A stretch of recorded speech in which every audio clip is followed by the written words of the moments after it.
Have you ever stopped to wonder if the choices you make every day, whether it's what to eat for breakfast, what to post online, or even who to love, are really yours? Or are they just the product of forces beyond your control, pulling the strings behind the scenes? It's a question that's haunted humanity for centuries. Are we truly free? Today, we're diving into one of philosophy's deepest debates, free will versus determinism. We'll explore what some of history's greatest thinkers had to say about it, and by the end, I'll ask you to weigh in. So, stick with me, this is going to be a journey. What does freedom even mean? Let's start with something relatable. Right now, you're watching this video. Did you choose to click on it out of pure, unfiltered freedom? Or was it because the algorithm suggested it, your mood nudged you toward philosophy, or maybe a friend sent you the link? Freedom feels intuitive. We feel like we're in control, but the more you dig into it, the messier it gets. Philosophers have wrestled with this for ages, and it splits into two big camps: free will, the idea that we're the authors of our actions, and determinism, the belief that everything we do is caused by something else, like dominoes falling in a line we didn't set up. So, before we unpack those camps, let's define our terms.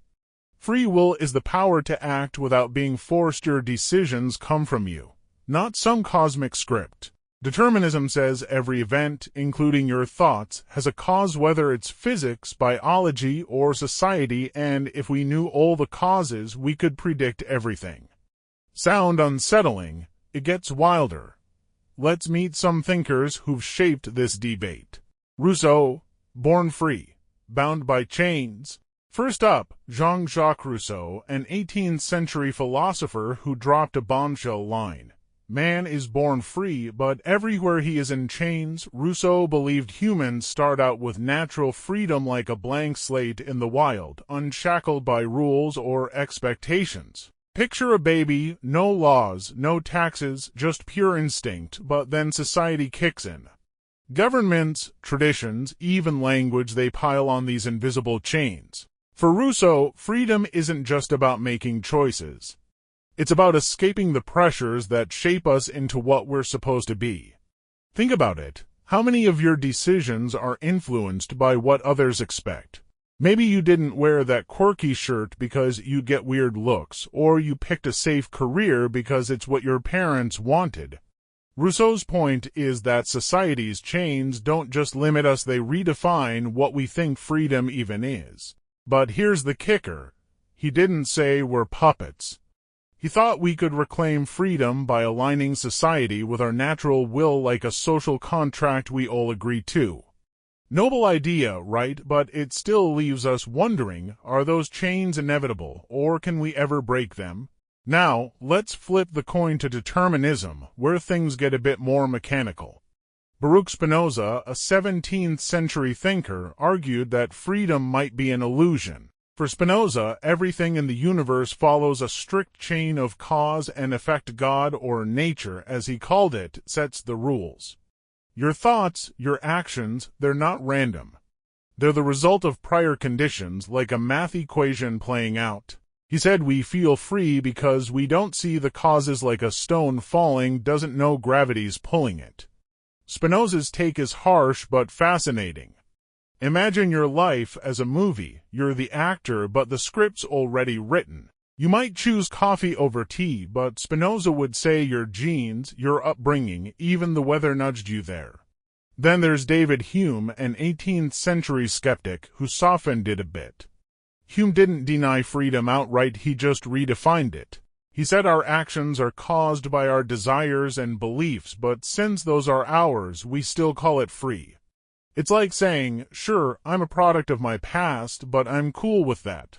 Here's where it gets trippy. Modern science backs this up a bit. Neuroscientists have found that our brains often start making decisions before we're consciously aware of them.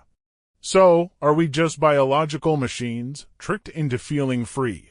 Determinism says yes, and it's a tough pill to swallow. Sartre, condemned to be free, but not everyone buys the determinist line.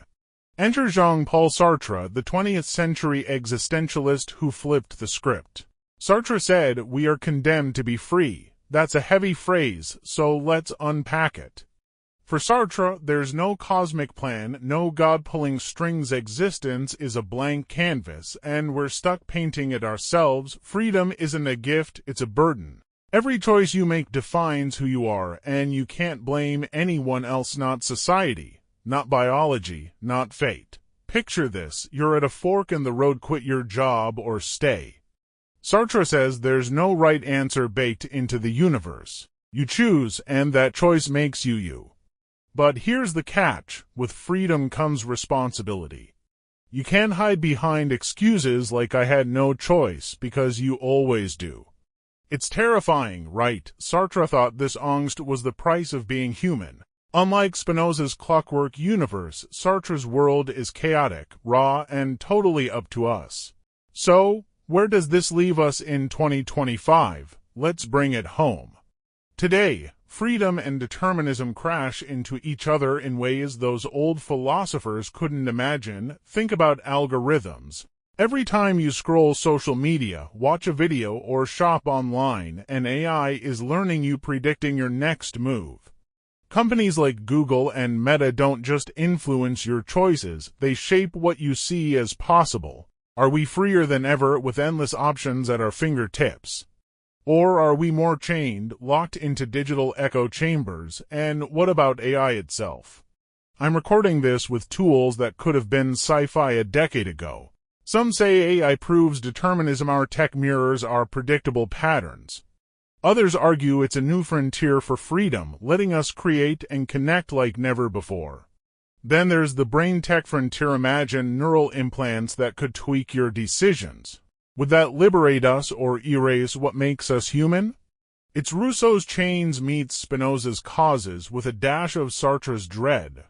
So, are we truly free? Rousseau says we're born free but tangled in society's web.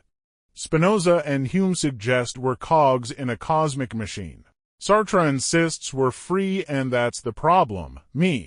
I think it's a messy mix.